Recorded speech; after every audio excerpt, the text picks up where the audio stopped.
doors are going to be sliding closed.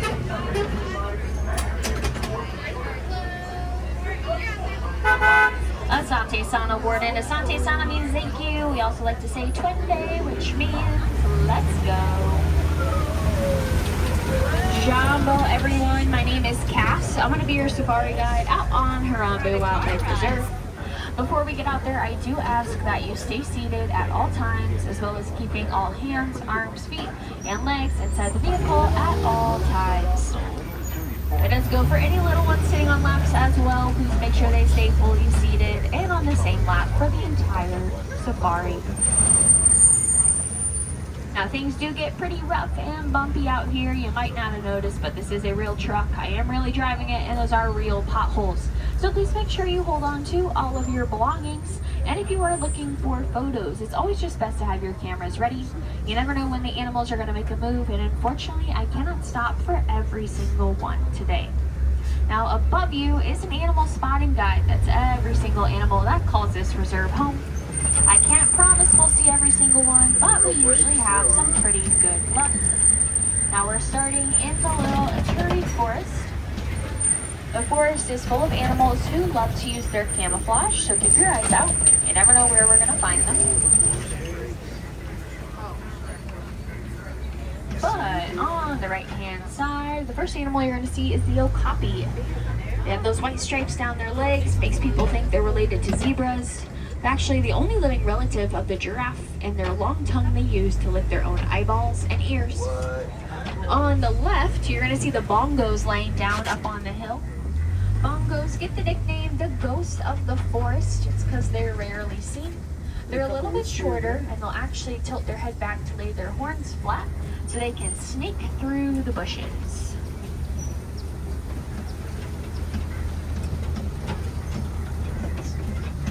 Now up ahead on the right, on top of the hill, you're going to see two large black and white birds.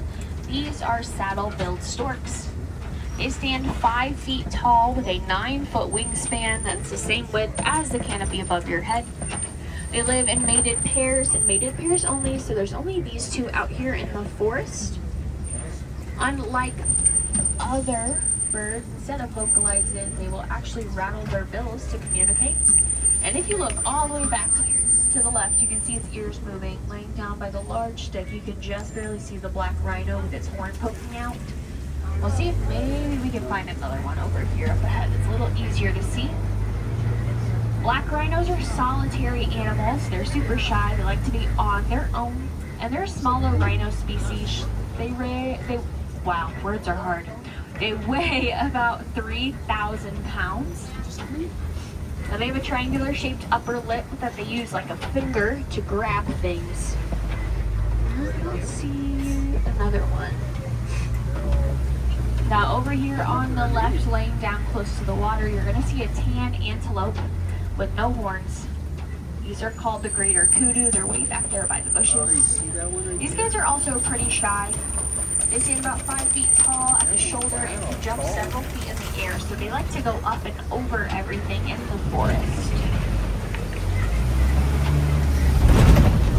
Now we're going to head to the Safi River. The river is home to animals that live in the water and on the riverbank, so keep your eyes out on both. You may even only see some bubbles, ripples, or movement beneath the surface as a sign that there's something down there. The first animal you're going to see on the right, though, are these large white birds. These are pink-backed pelicans. They get their name from that pink color on their backs and under their wings, and in mating season, their faces and their pouches will turn pink as well, like they're blushing. They are colonial nesters, so they like to be in large groups, and they'll use the same nesting grounds from year to year, which is why it's really important we protect their home.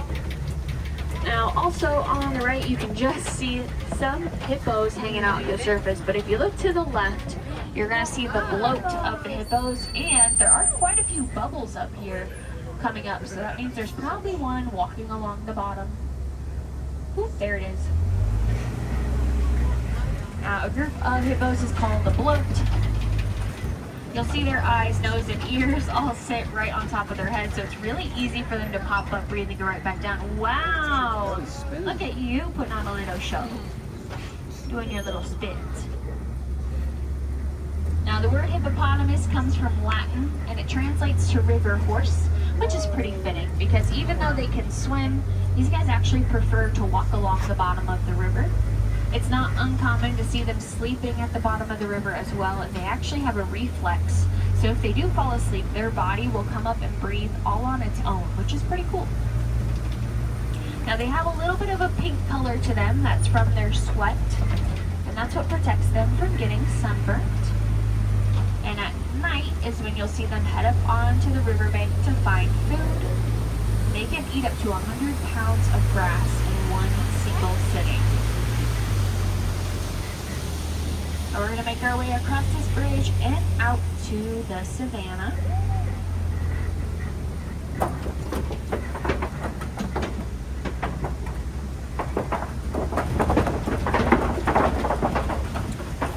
Now the savannah is home to some of Africa's most famous animals. So you guys will probably recognize quite a few of them out here. If you do see an animal way out on the savannah, don't worry, we'll probably get a little closer to them as we head through our safari.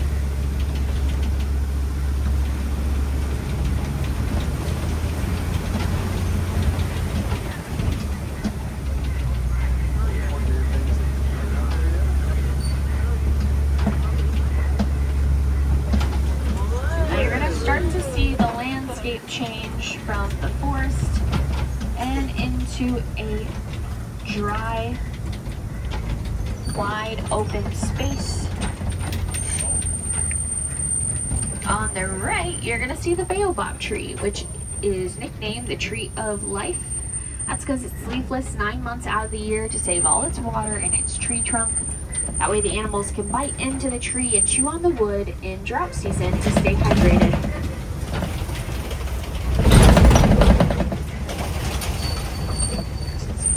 Again, the savannah's a lot of wide open space. That's from the animals that call it home. Antelopes will mow the grass, giraffes trim the trees, and elephants bulldoze down dead trees and termite mounds, making new way for growth. Out here, every animal plays a role in creating this ecosystem, which is why it's really important we protect each and every single one of them. Now, closest to us here on the right, you're going to see the Ankole cattle. They're the only domesticated animal you can find on the reserve. Those large horns they have grow 4 to 6 feet in length. And while those horns look really heavy, they're actually almost completely hollow on the inside. There's a honeycomb structure with their blood vessels running through, and that's how they regulate their body temperature. They also have the nickname the Watusi cattle. That's after the tribe who first domesticated them. Now we're going to swing by the small animal den over here on the left. We'll see if there's any predators home this morning. Most predators on the savannah hunt at dawn and dusk, so they should be back from their morning hunt and they might be taking their first nap of the day, which it looks like they are. If you look to the right hand side of the den, there's a little bunch of hay with black and brown spots. Those are the African painted dogs. These guys are pretty closely related to the dogs you guys might have at home. They're true pack animals. They all hunt together, they all share food, and they even let the pups eat first. Now on the left, way back by the tree line, you're going to see the sable antelopes laying down. They're the emblem of our reserve. That's because in a fight or flight position, they choose to stand their ground and fight, which is very courageous of them. And over here on the left, you guys are going to see the Maasai giraffe. We're going to try to get a little closer to them so you guys can get a better view. Now you'll see that they stand about 18 to 20 feet tall. You might even notice all the tree's canopies are at the exact same height. And he's going to show you why he thinks he can reach that. Oh, he did. Wow. Doing its job, trimming the trees. Now you're going to see one that's a little bit shorter than the rest of them over here on the right. That's the baby. When they're born, they're about 6 feet tall. It takes them a couple of years to reach their full height.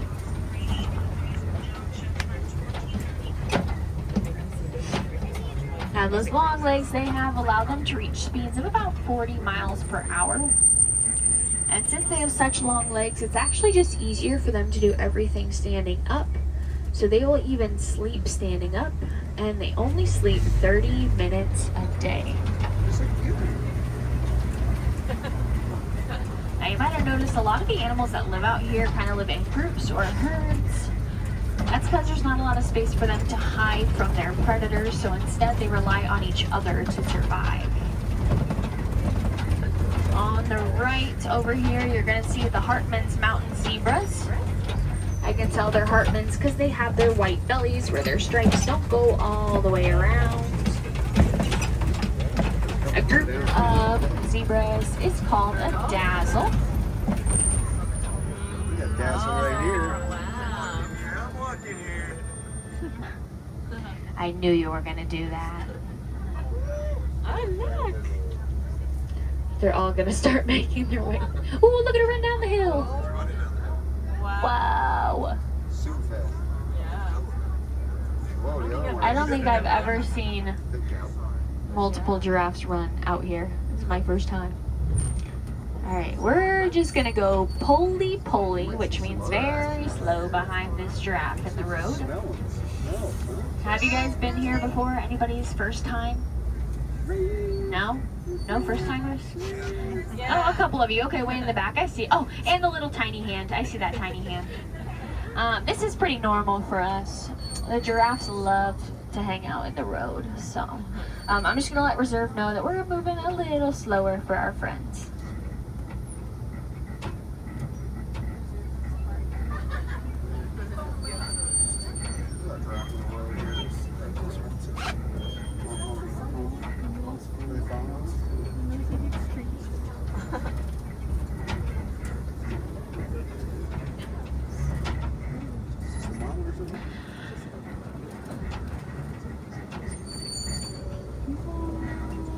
Yeah, as soon as you get...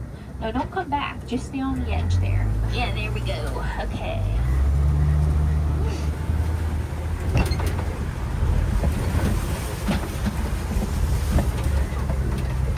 I'm gonna give it all I got to cut in front of her. I can only go 8 miles per hour, you know? If you look over here on the left, way over there are the elands. They weigh about 2,000 pounds. They can jump 6 feet straight up into the air. And they do a really interesting behavior where they take the tendon in their leg, snap it on their knee joint, and it makes a loud clicking sound. That's how they talk to each other. Now we're gonna head to the watering holes. We'll see if we can find any animals out here. There are quite a few knocked down trees, so we might be getting into elephant country. There's actually one way over there near the rock wall, so let's see if we can get a little closer. But he's doing his morning dance. Look at him swaying back and forth.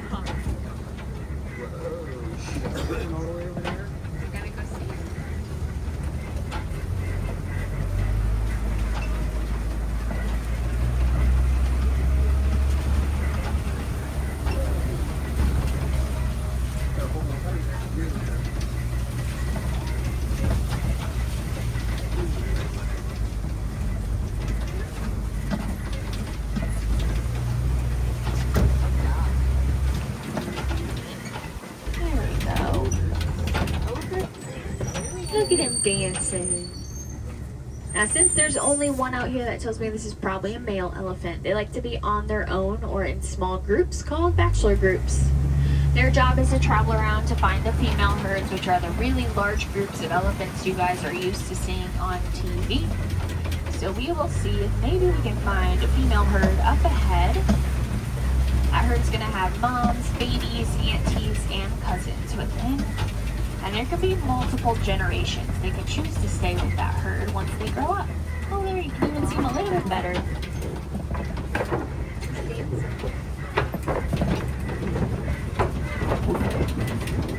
Now, elephants are still facing lots of different issues out in the wild.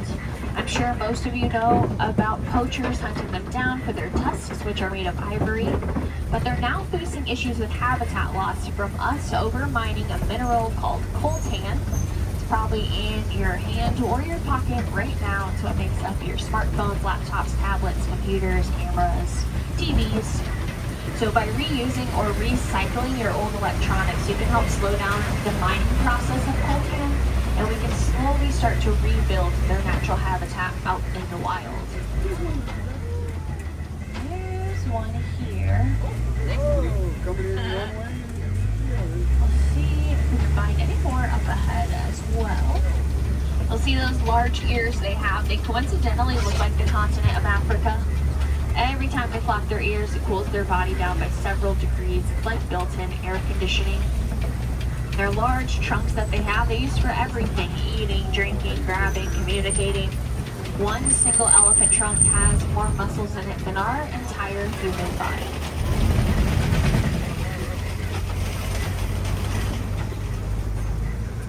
Now this is definitely the female herd. There's quite a few of them out here. Now this one specifically has 3 generations within. We have baby, mom, grandma, and then some aunties and cousins joining. So if you guys actually look up here by the watering hole, you can see the baby right now. Not sure if we're going to be able to see her as we come around the curve. Now it takes about 10 years for a baby elephant to reach their full size. This baby has quite a bit of growing to do. And during the day, all the elephants will help watch the baby, so mom can have a break. And then at night, mom will take back her own kiddo, and it's her job to watch her own kid at nighttime. Now over here on the left as well, you're going to see the greater flamingo. These are the largest species of flamingo and the lightest in color. When they hatch, they actually come out a whitish gray. It takes them a couple years for them to reach their full pink color. It's from the food that they eat, which is called carotene. You find it in brine shrimp. You'll see them stomping around, waving their beaks back and forth. It's because they're filter feeders. So they actually have to kick the food up into their mouth to be able to eat. And a group of flamingos is called a flamboyant.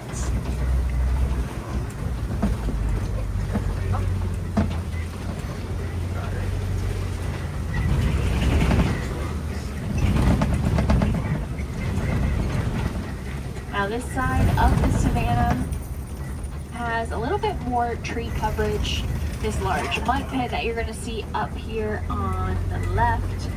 And it has a couple areas for some big cats to hang out. So we'll see what we can find. Now when things get pretty hot, you'll see the animals rolling around in the mud. That's to cool their bodies down and to protect their skin from getting sunburnt. Which one of those animals over here on the right is the white rhino. Now they're a larger species of rhino, weighing about 5,000 pounds. They are very social, so a group of rhinos is called a crush. And even though they weigh 5,000 pounds, they can run 35 miles per hour at top speed. Now up here on the left, you're going to see 2 hills. We call them big cat hills. There's a lot of shade for them to hide and some caves for them to climb into. And there are the big cats. Up today, these are the cheetahs. Now cheetahs are the fastest land animal in the world. They run 60 miles per hour in 3 seconds. They've got semi-retractable claws. That means their claws don't go all the way into their toe pads. These guys are the only big cat that will hunt during the day. They're also the only big cat that make a purring sound like the other cats you might have at home. There's a few more out over on this hill as well. There's 3 of them over here. Now we're gonna head to the Kopi Rocks. This is a really great place to find the big cats, and it looks like possibly all 3 of them are over on this side. So if you look directly down from the Kopi Rock on the left in the grassy patch, you'll see the lions taking a nap. Now lions typically sleep about 16 to 20 hours a day, so I'm not surprised. At night is when they're most active. Females go out to find the food, males will stay back to protect the pride, because they're stay-at-home dads. Now you might have been able to see the male lion. He has a little bit shorter of a mane. It's very light in color. That's because he's young, so the older he gets, the longer, darker, thicker his mane will continue to grow. Now on the right up on the hill, these are the water buck. Hence the name. They're usually found around watering holes. That thick shaggy coat that they have has an oily sheen all over it. It makes them stinky, and it also protects their coat from the water. So if a predator comes along, they'll actually dive in and swim away to escape.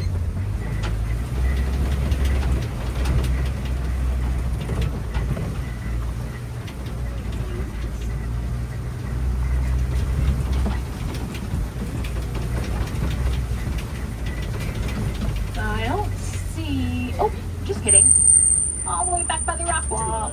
The warthogs are out. They're just slowly starting to make their way out this morning. Warthogs are pretty closely related to domesticated pigs. They have those large tusks that they use to dig the burrows, but they actually prefer to steal aardvark burrows instead. Now you're gonna see the ostrich over here on the left. There's one way back there on the right as well. Ostrich are the largest species of bird. Thankfully, they cannot fly, could you imagine? But they are the fastest two-legged land animal. They run 42 miles per hour at top speed. Both of them have gray feathers. That tells me they are females. And you might be wondering, if they don't fly, why do they still have wings? They use them for stopping and steering, and also for dominance displays. So sometimes you'll see them dancing around up here on the savanna. Now we're gonna head through Magadi Glen. This is our last stop before we head back to the village. This is where Warden Wilson, our head warden, lives. We'll see if he's home. There's a good chance he is out working, but his roommate should be home today.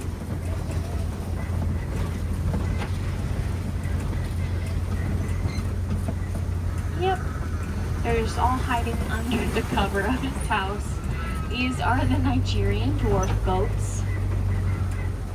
And these guys are a really popular domesticated animal in Africa. They're actually used primarily for milk, but they're also really cute and playful, so lots of people have them as pets.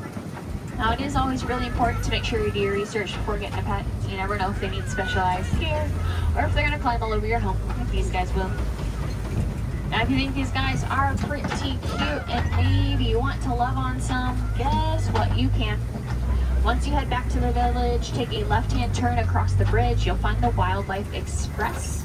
That's our train. You can actually hear the whistle of it right now. It runs every 5 minutes to Conservation Station. There's an entire affection section full of animals you can love on, an indoor area with reptiles and amphibians, a vet window where you can see live procedures, and an animation experience.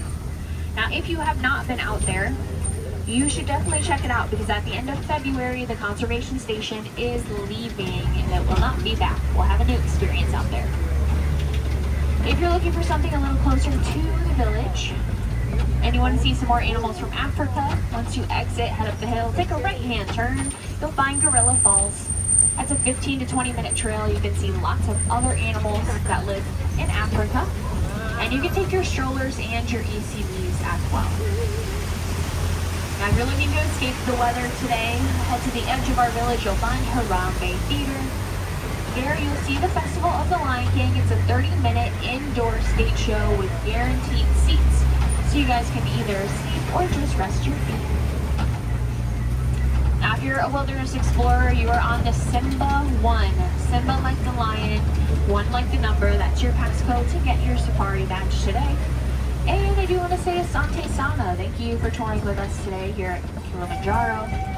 And we always want to welcome you back, because no two safaris are ever the same.